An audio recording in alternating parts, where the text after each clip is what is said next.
I have one advice, I would say choose carefully your supervisor. Yeah. Because that's, You said you had about 25 professors, that Yeah. you did a lot of research, found people who were doing research in that domain. Yeah. Did you have prior research experience as well? Why did you choose University of Liverpool? You've seen the whole world.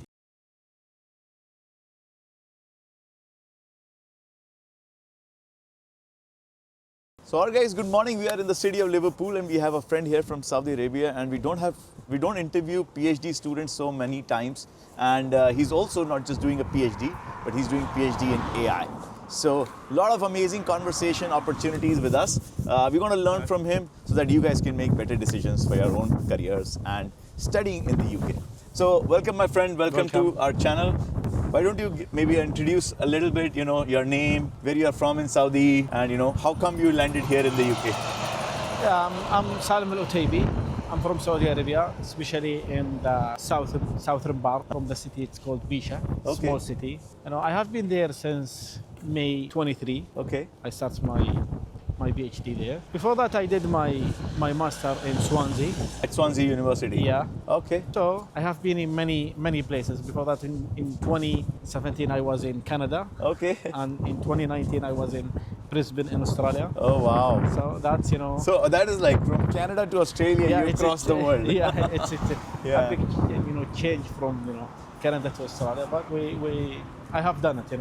And all this time you've been doing research and studying about computer science and AI? Yeah, and in my bachelor and my master and my PhD, all of them in computer science. The bachelor in computer science and the master in advanced computer science, and now I'm doing a PhD in artificial intelligence. And what is your focus of your PhD about? Yeah, I'm focusing on how can we understand the large language model like ChatGPT or Gemini or Claude or how can we use it in a system. It's let's say expert control system.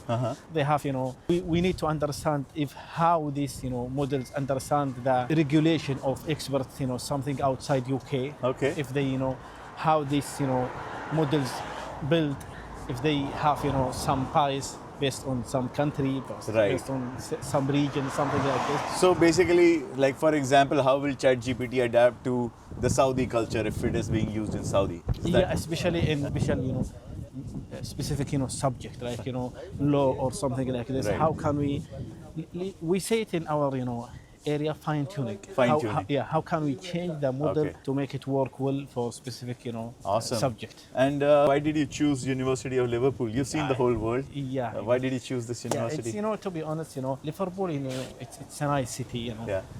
It's not big city, but it's quiet, and people there, I think it's friendly. Even though sometimes when you ask people about any city, some of them give you something it's not good about this city. It's you will not find friendly people, but that is not true. You have to do the experience by yourself to see what is happening. But I found it quite because you've been to Canada, Australia, you've been in other parts of UK, to be you've honest, grown up in Middle East, so. And to be honest, I would say that it's something we can't compare between Australia and Canada and UK. It's each part it's different from different experience. Because when I do it in Canada, I did it when I learned my language the first time. So it's different when you learn language and now you do PhD. Right. So it's completely different. So what does it take to get a PhD in acceptance in a university like Liverpool? You have to have let's in my situation, I have did my master in UK. But if you didn't done your master in UK, you have to have 6.5 in IELTS or another exam. You have to have 2 recommendation from someone who teach you in the past. Also, you have to find a right supervisor in the university, and all of this thing it's based on the supervisor. Right. If I have one advice, I would say choose carefully your supervisor, because you will work with him or with her for 4 years. So and how did you find your supervisor? Actually, I have to be honest, I will not say everything is good, but I have problem. So after 1 year, I changed my supervisor to another supervisor.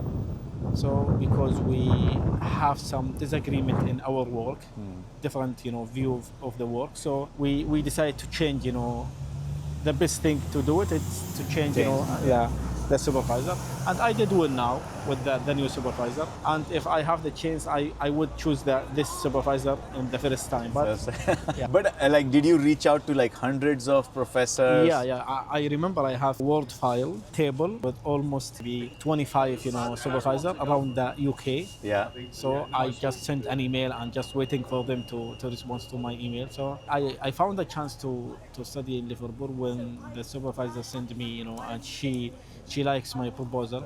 And what all did you put in that email? Like, what did you write in the mail? You have to explain about yourself. I'm that person. I have this qualification. I'm applying to a PhD in this department, and this is my CV, and this is my knowledge about this area, and this is my proposal. Okay. So you also sent your proposal with the first mail? Yeah, you have to send it. If you pick the right person, you have to send the proposal. Sometimes, if you found the supervisor, you could change your proposal based on his opinion.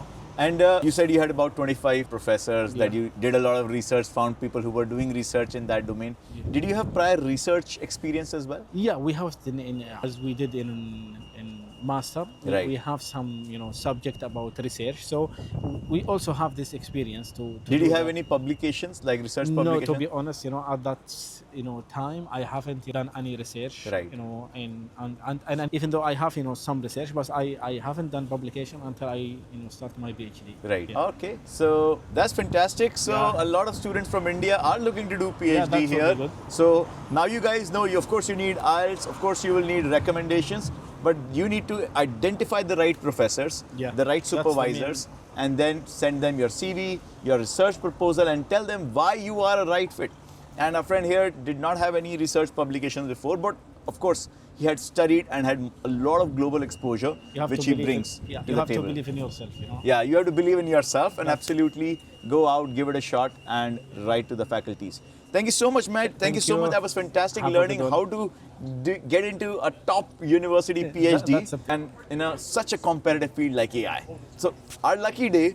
And thanks for sharing all the knowledge. And if you guys want to keep learning more from such conversations, subscribe to our channel. And if you want to do a PhD in the UK, drop it that in a comment and I will get back to you guys. Thank you so much. Thank you so much, man. Thank you. So if you like this content, please subscribe to our channel and I will see you all in the next video.